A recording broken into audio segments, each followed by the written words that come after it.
যিনি হাসিনার পতনে সবচেয়ে বেশি আমার মনে হয় কষ্ট পেয়েছেন, সবচেয়ে বেশি কষ্ট পেয়েছেন, তিনি হচ্ছেন রুমিন ফারহানা। ঠিক আছে, ধাক্কার বদলে তো ধাক্কা আসবেই, তাই না? সেটাই হয়েছে।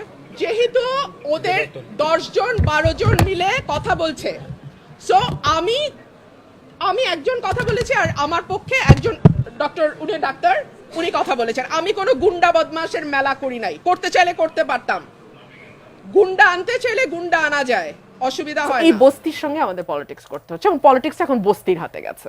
ওনাকে কে ধাক্কা দিবে? উনিও না, নিজেই পুরুষ মানুষ হাতানোর চান্স ছাড়েন না। আমরা 15 আগস্টে আওয়ামী লীগ থেকেও বেশি আওয়ামী লীগ পণ্য যাদেরকে মনে হয় তাদের মধ্যে রুমিন ফারহানা অন্যতম। উনি সব সময় বলে থাকেন বিগত 15 বছর নাকি উনি অনেক ভালো ছিলেন। উনি অবশ্যই ভালো থাকবেন, কারণ উনি যত ধরনের আওয়ামী সুবিধা রয়েছে সব ধরনের সুবিধা উনি নিয়েছেন।